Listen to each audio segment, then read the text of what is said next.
Hello there YouTube, my name is Chuggy and today I am playing some Battlefield 3, playing some Conquest on Operation Metro, and today guys, it is question time. Today, yet again, as always, you guys have submitted, well this week, 28 fantastic questions I'm going to get through from the pros and cons of computer science to, well, there's quite a lot of F1 talk this week, given all the politics and whatnot going on there, and today I'll be answering your great questions. If you've not seen this before, this is literally just Q&A to a gameplay. In this case, it's some Battlefield 3. Now, to actually briefly talk about the gameplay, playing some Metro, playing on the meat grinder, it's a 200% ticket game, and it was pretty good fun actually. What you'll see more than anything is a little bit of sort of support variety. I go through all the belt-fed light machine guns. I go through a few SMGs, and yeah, just trying to match weapon to situation. And sometimes it works, sometimes it doesn't. And all in all, it was a good game. The opposition team outnumbered us at the start, as you just saw, and it was quite a good scrap. Yeah, all in all, I think it was a really nice game, and I hope you enjoy watching it as I get to answering your questions. So, without further hesitation, deliberation, collaboration, whatever else, let's get to answering your great questions. And question one this week comes from HKA96, and they ask, do you do computer science at uni? If so, what are my opinions on it? What, for instance, what is it? What does it consist of? Is it easy? Is it hard? Well, I did do computer science at university. I have a degree in computer science now, as I've left. And computer science is not really about computers, which is kind of interesting, really, because whenever you think computer science, you tend to think geeks on computers programming them. There's a very wise quote: computer science is as much to do about is as much to do about with computers as astrology is to do with telescopes. All computer science is, as far as computers go, is just a means to an end, something to actually practice on, work on. What computer science really is a study of computation, and without sort of going into the wax lyrical about what computation is and isn't, it's basically how you do something.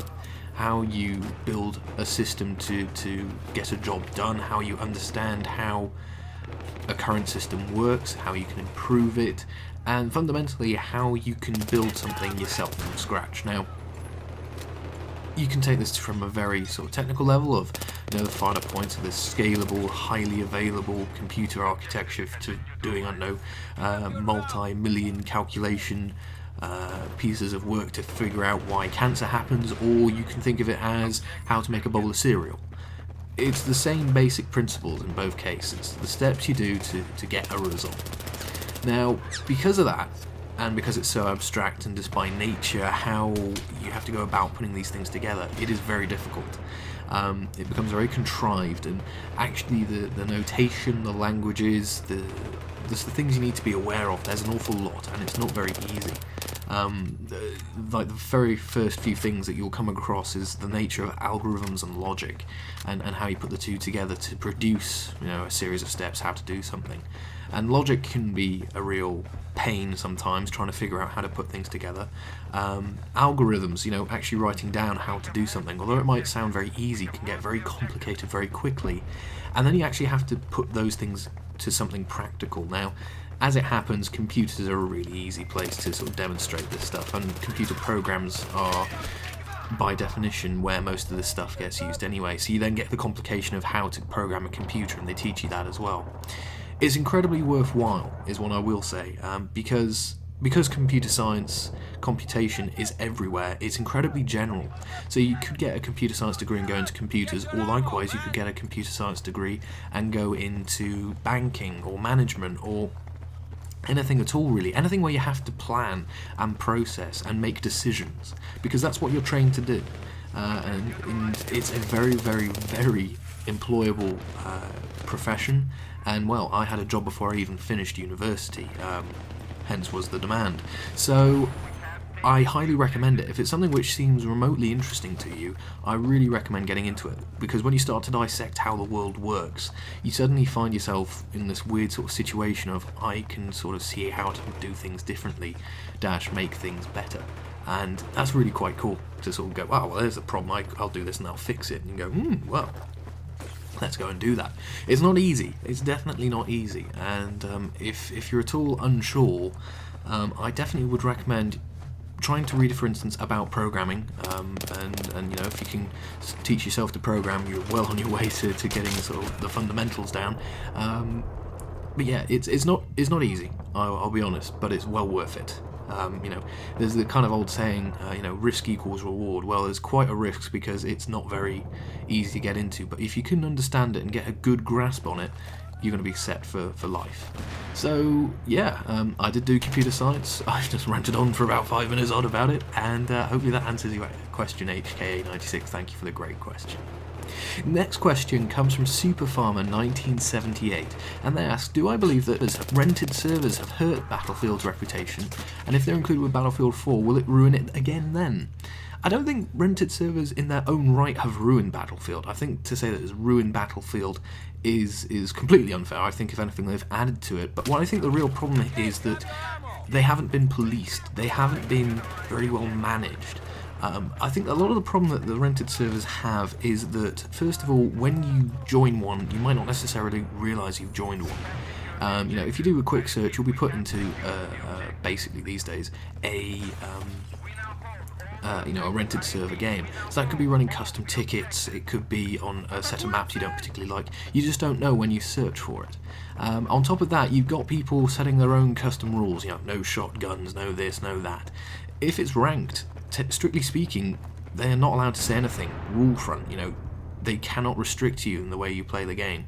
And if actually EA actually lived up to their own rules, they would get their server taken away from them.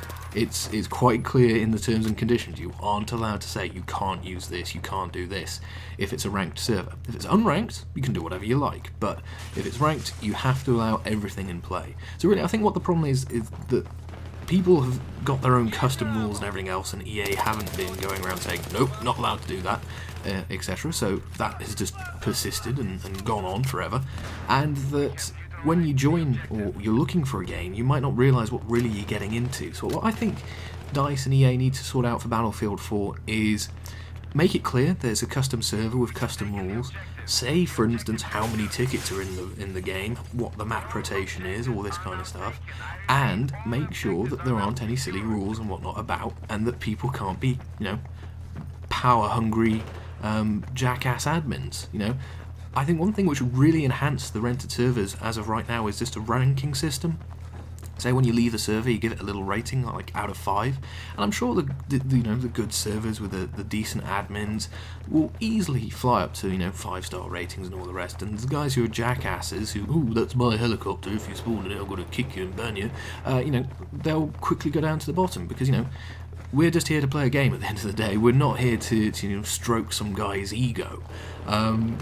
So yeah, I wouldn't say that the rented servers have hurt the reputation. I think that the fact that they've kind of been unpoliced and just allowed to get out of control has been more of the issue.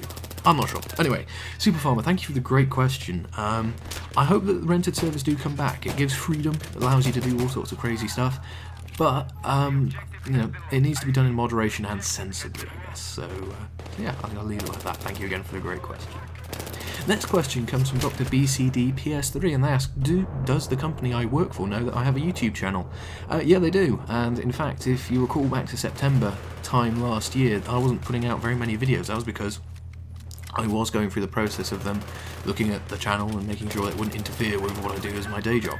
So yeah, they're afraid I'm doing it, which is great. And yeah, that pretty much answers that, to be honest. There we go, Dr. BCD PS3, thank you for that question. Next question comes from Vordays, and they ask, they say, you've already sort of I've already expressed my thoughts on NASCAR, but what do I think about American Formula 1, IndyCar, and more particularly the Indy 500? Well, I have, again, I'll be honest, I don't tend to see much IndyCar because we don't get it televised over here, but I have seen some IndyCar races. I think I saw, you know, a few. I think at one point they were uploading them to YouTube, actually, sort of a day or two after, so you could watch sort of the whole race replay kind of thing, which I thought was quite cool. So I started to follow it a bit once Rubens Barrichello went across to IndyCar once he left Formula 1, but I haven't really followed it since. Now, what I will say is, I think that year they had a new generation of cars, so they were still figuring those out, and they were still, work. I think there were a few rule changes and things as well, so it was a little, all up in the air. But I gotta say, first of all, I really enjoyed the tracks. I forget the name of the circuit, but it was partially on an airfield. It came back again. There was this particular race I can recall off the top of my head. It had a little bit of everything. There was fast bits, there was tight, twisty bits, there was strategy because I had to figure out the tyres and the fuel and all this kind of stuff. I really did genuinely enjoy it. Having said that, I haven't seen many more, just purely because I haven't really seen them on television or anything to find them. But what I will say, in particular reference to the Indy 500, is you have to give them as much respect to Formula 1 or whatever else, because driving an open wheel car, and especially an open wheel car which does the speeds that, say, an Indy car does, it's incredibly tiring physically to actually drive those cars quickly, consistently, say for 500 miles or 500 laps. I forget which it is in the Indy 500's case. And yeah, the Indy 500 is a hell of a race. I mean, I remember, I think it was when Dan Weldon won his last Indy 500, I think the guy was leading crashed in the last corner of the last lap. Or, it's a win. It's just brief little moments, as lapses of concentration will cost you the race. And in that case, it did cost that guy the race. And you've got to respect, first of all, the ability of the driver, the athlete, to get the car home, but also to actually drive the car in the first place. I don't know. So yeah, I do have a lot of time for IndyCar. I wish I could see more of it. And if it was regularly available over here, I definitely think I'd watch quite a bit more of it. But I'll have to leave it for that for now. So 4 days. Thank you very much for the question. In a sentence, yes, I have seen IndyCar and I do like it a lot. So yeah, thank you very much, 4 days. Moving on, next question comes from Carboy Cam 92, and they ask, well, there's been discussion of me running potentially a racing team in the sim racing stuff that we're doing. This is Cam from the TSA sim racing team that I'm in. But given the chance of running a real racing team in real life, would I do it? And would it be something I'm interested in? So I can do management, as I've kind of discussed. Computer science, it kind of involves a bit of that, and sort of managing what's going on and producing some sort of sensible solution. Would I actually do it is a good question. So managing people, managing projects, I've got no problem with, but I think it's more the commercial side of things I'd struggle with. So. For instance, take, Christian Horner from the Red Bull Formula 1 team, with everything which kicked off in Malaysia, and I'll get to that in a bit. I have a few questions about the Formula 1. He had to toe a very sensitive line between being the team boss and, what he says goes, but also, try and keep the corporate brand and all this in check. I think I would be terrible at doing the second part. I reckon I'd be able to manage and lead and do stuff like that, no problem, but actually towing a corporate line and all this stuff, unless it was my company, I think I'd have no chance whatsoever. So, to answer the question, in real life, probably not. It's not something I've certainly thought of I want to go and do that as a career, for instance. But it certainly is something which I think I'd struggle with if I did go after it. So yeah, doing this virtually will be interesting. Once when the guys get there in their open wheel series, which they're both involved in. And we'll see what happens there, I guess. So Cowboy Cam, thank you very much for your great question there. Next question comes from Matthias Backstrom, and they ask, do I have a shit bucket? I am proud to say that I do not have a shit bucket, sir. No, I'm not a Colonel level 100 yet. I think I'm still in the 70s or so. To be honest, I kind of lost track. The thing with ranks is that they used to have value, and I've got to go on a tangent here, which isn't really the question, but never mind. The ranks and stuff you see in, for instance, first-person shooters and things these days, they don't have meaning anymore. Because if you just play the game a lot, you'll rank up. And what is the point here you are hereby Server Star 100, that means that you're better than everyone else. No, that's not what it means anymore. I think back to my days when I was playing Battlefield 2 Modern Combat, and I go back to this game a lot, I know, but there is a reason. because the ranking system in there was an actual ranking system. The way to progress in ranks is not only did you have to demonstrate your ability in, I don't know, your skills and all the rest, but also you had to show that you're consistently good. So the way that it worked is you had a combination of points per hour, I think it was points per hour, it was either points per hour, points per minute, and medals. So you had to get a certain number of medals to be able to rank up, and also you had to get a minimum point score an hour, a minute, to show that you were consistent. It wasn't that you just like a one-hit wonder and move on. So it did cause a few problems. There was boosting and all this kind of stuff, but the thing is, to boost that, all of that, you're basically playing the game anyway. So it kind of fixed itself as a problem. So when you saw a 5-star general come into the room, you go, right, time to tighten the belt buckle. We've actually got someone who can play the game. So it kind of had value. These days, you know, you serve a star 100, yeah, they've just played the game a lot, and you just tend to see them do the same stuff, which is run around with fast-firing automatics and all the rest, because that's just how to play the game. You know, they've played the game a lot, they know that is the way to win and to advance, I don't know, which to me is kind of stale, I don't know. Again, this might be going, and here we go, a tangent of a tangent. Certainly in the UK we have this kind of culture of everyone's a winner. Bull crap, someone's got to lose, that's kind of the point of a game. You know, who's the best in this set of circumstances? Well, you can't both be. What's the blooming point of starting in the first place? I digress. So yeah, really, first of all, to answer the question, no, I'm not. I do not have a shit bucket in terms of Battlefield or real life. I don't know why I'd want one, to be honest. I have a toilet, but that's kind of toilet stuff. What am I on about? But anyway, I digress. So to answer that, yeah, not a shit bucket. But in general, ranks, I think they've lost all meaning. Get rid of this blicky-licky ranking system. Bring back something where it actually meant something. Grr, back in my day. Grr. Anyway, Mateus, thank you very much for the question. Sorry, kind of went on a tangent, then a mini tangent there. Anyway, thank you very much for your great question there. Next question comes from CS Nedden96, and they ask to move to the right decision to move to Mercedes based on the results we've seen so far in Formula 1 this year. You got to admit, actually, so far, you know, the Mercedes has been pretty damn decent. So my kind of thing with Mercedes is when Brawn won the championship once, you know, all the cars and everything changed in 2009, I kind of went, okay, well, Mercedes are coming in great. You know, hopefully they'll have sorted out the car and they'll be consistently quick. And they weren't. I think it was just a name buyout, so Mercedes would be back in the sport, and they hoped that they would be just as quick by virtue. Not the case. As it happened, and I kind of never really, I wouldn't say respected Mercedes, but I never really sort of rated them as a racing team.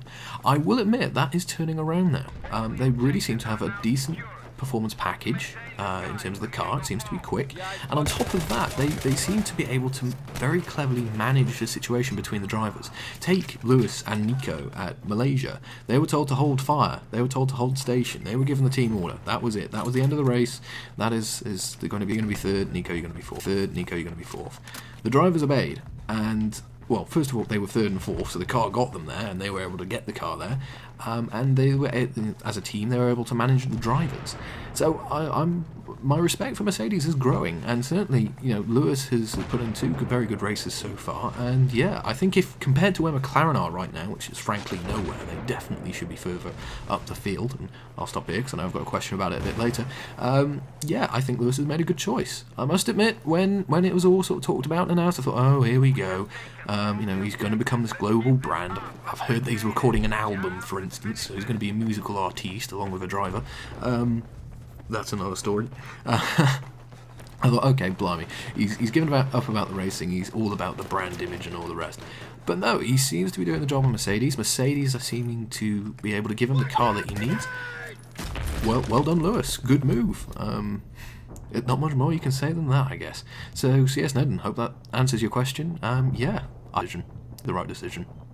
Who would have thought that? I certainly didn't, I'll be honest. Anyway, I digress. Next question comes from Keelan Smith, and they ask, if there was a British Touring Car Championship game, what would I expect in it? Well, obviously other than the touring cars and the touring car tracks, what I would like to see is the progression from starting out to, you know, in the slower, say, Clios, whatever else, right up to the Touring Car Championship. I think that'd be quite a neat sort of angle to take. Now, Gran Turismo kind of does this. You know, you start with, say, like a Honda Prelude or something, and you work your way up to your Ferraris and your Pagani Zondas and whatever else. But I think doing that sort of race driver grid style basically would be really, really cool, and I'd like to see that. You know, and just follow the touring car circus around as they go from track to track to track, and just build up that kind of that experience.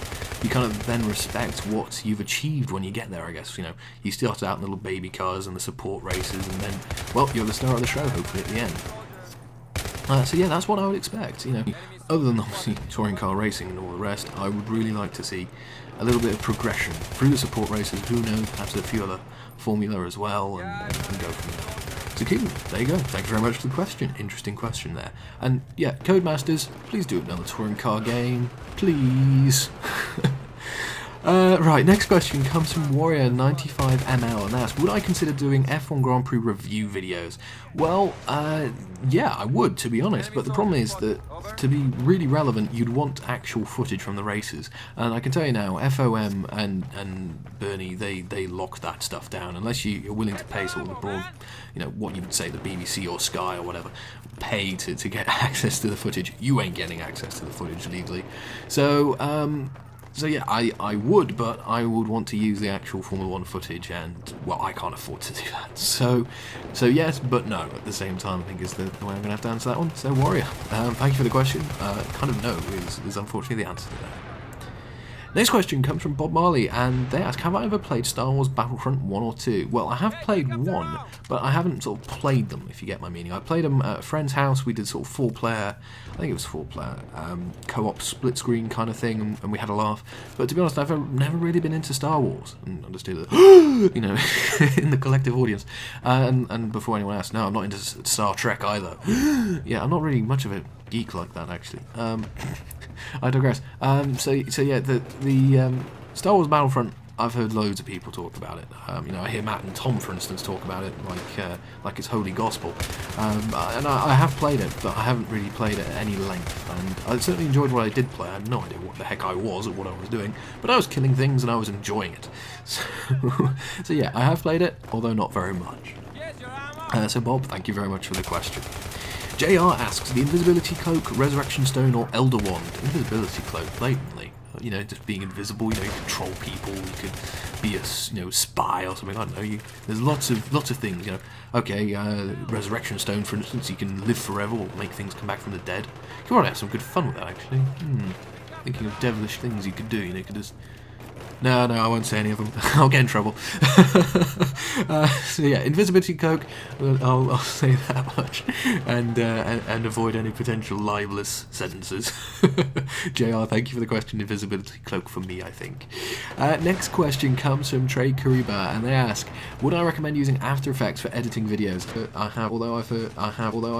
have plenty of friends who have used After Effects, and they seem to like it. So there seems to be something to it, and obviously Adobe keep producing copies of it, so there's a market for it. I've never used it, so I'd never be able to give you my opinion on it, so I'll have to end the question like that. Sorry, Trey. Thank you for the question, however, nevertheless. Next question comes from Maverick SASR, and they ask, will I ever play Battlefield 3 on PC, and what did I think about the Australian Grand Prix? Well, I'll answer the Australian Grand Prix one with a Malaysian Grand Prix as well, in a few questions' time. But I have played Battlefield 3 on PC, admittedly not as much as I have done on Congo Bowl, but I do go and play it from time to time. The biggest problem I've got these days is actually crouching and going prone, ironically. So one thing you see me do quite a lot is I kind of imagine myself being like a worm. I kind of jump around, I snake around, and I haven't been able to get that kind of fluidity down on a mouse and keyboard yet. So once I figure that out, you'll probably see some more Battlefield 3 PC from me, but for now, not so much, no. And yeah, I'll get to the F1 stuff in a second. So yeah, thank you very much, Maverick, for the question there. Next question comes from John Barnard 97, and they ask, will I keep the PS3 when the PS4 is released? Absolutely. I keep all of my games and consoles and everything gaming related I've ever owned, and I never trade in or anything like that either. So yeah, I will be keeping my old consoles and whatnot, especially since the PS4 won't be backwards compatible on the box itself anyway. PS3 will be able to play my PS1 and PS3 games, obviously, and I've got my PS2, so I can play my PS2 games if I really felt the need. So so yeah, I will be keeping my PS3 when the PS4 is released, and no doubt I'll be getting the PS4 when it's released as well. So anyway, more hardware and stuff to keep. John, thank you very much for the question. Next question comes from Chip Off the Block 99, and they ask, what is my reaction to the Australian and Malaysian Grand Prix? Well, so what I will say is two cracking races. Malaysia and Australia both had their sort of interesting highlights, etc., for various reasons. I thought, for instance, in Australia, Kimi drove a great race, very strategic, and he managed the car perfectly towards the end of the race, just to keep the gap and get the win and get the car home, which I thought was classic Kimi. Very, very cold, calculating. He knows what he's doing. Malaysia, obviously, the big talking point about Malaysia is, of course, Vettel and Mark Webber, and Vettel ignoring team orders. It raises the question: are team orders fair? What is Sebastian doing, etc. What I will say is it really undermines Red Bull as a team, because all of a sudden it's become the Sebastian Vettel fan club, and it's really going to be interesting to see how they react in terms of potentially future extra upgrade parts. If they've only got one, will they give it to Mark, will they give it to Seb? And it also is going to be interesting to see how Christian Horner as the team boss manages the situation, because it's well known that Red Bull has had a bit of favouritism towards Vettel over the last few years, and Mark has been given the raw end of the deal, and for once he gets the potential good side of the deal. He could win the race, and Sebastian denies him that. So what I will say is, just a spectator, is I've lost a lot of respect for Vettel, because he's not being a team player, he's just looking out for himself, and that's just not who you want to be. The annoying thing is, Vettel off the track, when he's on Top Gear or something, say, he's a really likeable guy, he seems like a really nice guy to be with. Second he gets in the car though, he just becomes a really annoying person to be around, which is a shame. But yeah, his decision, his action to overtake Mark there in Malaysia, it's damaged the team, it's damaged his reputation, and it's going to be interesting to see how it plays out in future, I guess.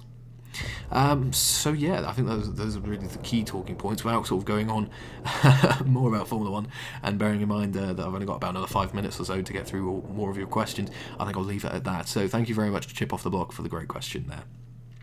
Next question comes from Arsenal 2022, and they ask, do I think that McLaren are not justifying their potential, given obviously the money, the drivers and all the rest? Yeah, they always seem to do this at the start of the year. In fact, there was talk a little while back of them using their old last year's car, and again, they've done that in the past as well, because they've tried something new and exciting with their design for their new chassis. They always tend to go with something very bold, innovative, exciting, and sometimes it does work.